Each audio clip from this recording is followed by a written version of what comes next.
Dear tenth class, welcome back to free education اسلامیات اختیاری unit number 3 تعلیمات اسلام۔ آج کی کلاس میں ہمارا جو ٹاپک ہے وہ ہے حقوق اللہ اور حقوق نفس۔ حقوق اللہ سے مراد اللہ تعالیٰ کے حقوق، یعنی جو بندوں کے اوپر فرض ہیں کہ اللہ کے جو حقوق انسانوں کے اوپر فرض ہیں ان کی ادائیگی کا حکم۔ سٹارٹ کرتے ہیں۔ اگر آپ کے پاس بک نہیں ہے تو آپ نوٹس بنا لیں، کیونکہ اکثر ایسا ہوتا ہے کہ پیج مس پلیس ہو جاتا ہے یا کبھی مس پرنٹنگ ہوئی ہوتی ہے یا بک کبھی مس پلیس ہو جائے، تو اس صورت میں اپنا ٹائم ویسٹ کرنے کے بجائے آپ نوٹس بنا لیں۔ آج کی کلاس میں جو ٹاپک ہم پڑھنے جا رہے ہیں وہ ہے حقوق اللہ، پیج نمبر 81۔ اب حقوق اللہ سے کیا مراد ہے؟ یعنی اللہ کے حقوق، اللہ کے وہ حق جنہیں پورا کرنا ہر مسلمان کی ذمہ داری ہے۔ یعنی اللہ تعالیٰ نے اپنے کچھ حقوق اپنے بندوں پہ عائد کیے ہیں کہ ان کو پورا کرنا ہے، جیسے نماز، روزہ، زکوٰۃ، حج کی ادائیگی، اس طرح۔ اللہ تعالیٰ نے انسان کو اپنی عبادت کے لیے پیدا کیا ہے۔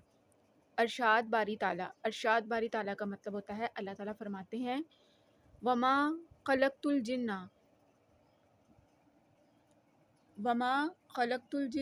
والانس الا لیعبدون۔ ترجمہ، اور میں نے جنوں اور انسانوں کو صرف اسی لیے پیدا فرمایا ہے کہ وہ میری عبادت کریں۔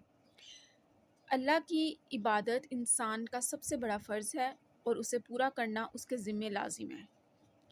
یہ صرف اللہ تعالیٰ ہی کا حق ہے کہ بندے اسی کو حاکم اعلیٰ مانیں، اسی کے آگے اعتراف بندگی میں سر جھکائیں، اسی کی طرف اپنی حاجتوں میں رجوع کریں، اسی کو مدد کے لیے پکاریں، اسی پر بھروسہ کریں، اسی سے امیدیں وابستہ کریں اور اسی سے ظاہر و باطن میں ڈریں۔ اسی طرح مالک الملک کا مطلب ہے مالک کہتے ہیں بادشاہ کو، الملک مطلب پوری کائنات کا بادشاہ۔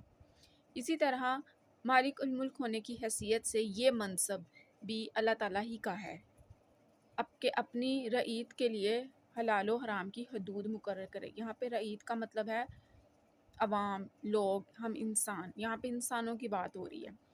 ان کے فرائض و حقوق معین کرے، ان کو امر نہیں، امر مطلب جو کام کرنے ہیں، نہیں جو نہیں کرنے، یعنی جن سے منع فرمایا گیا ہے، کہ احکام دے اور انہیں یہ بتائے کہ اس کی دی ہوئی قوتوں اور اس کے بخشے ہوئے وسائل کو وہ کس طرح کن کاموں میں کن مقاصد کے لیے استعمال کریں۔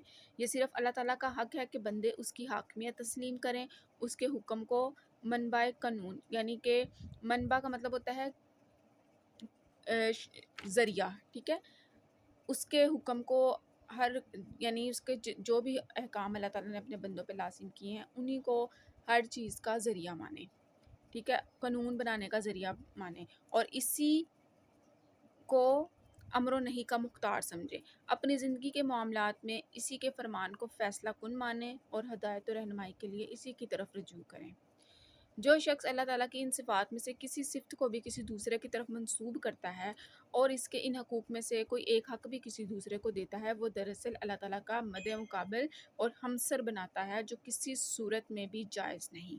اب یہاں پہ سمپل سی ایک بات ہے، حقوق اللہ سے مراد یہ ہے کہ اللہ تعالیٰ نے انسانوں کو پیدا کیا، اللہ تعالیٰ نے پوری کائنات بنائی، اس میں جتنی بھی چیزیں ہیں، جتنی بھی موجودات ہیں، جتنی بھی نعمتیں ہیں، وہ سب اللہ تعالیٰ نے اپنے بندوں کے لیے بنائی۔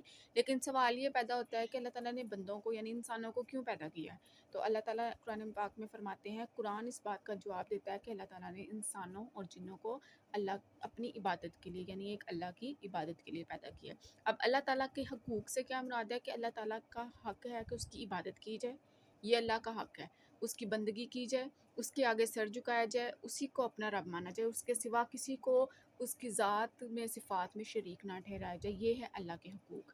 اب جو انسان شرک کرے گا، اللہ کے ساتھ کسی اور کو شریک ٹھہرائے گا، اس کے سوائے کسی اور کے آگے سر جھکائے گا، کسی اور کے آگے رکوع کرے گا، تو یہ شرک ہے۔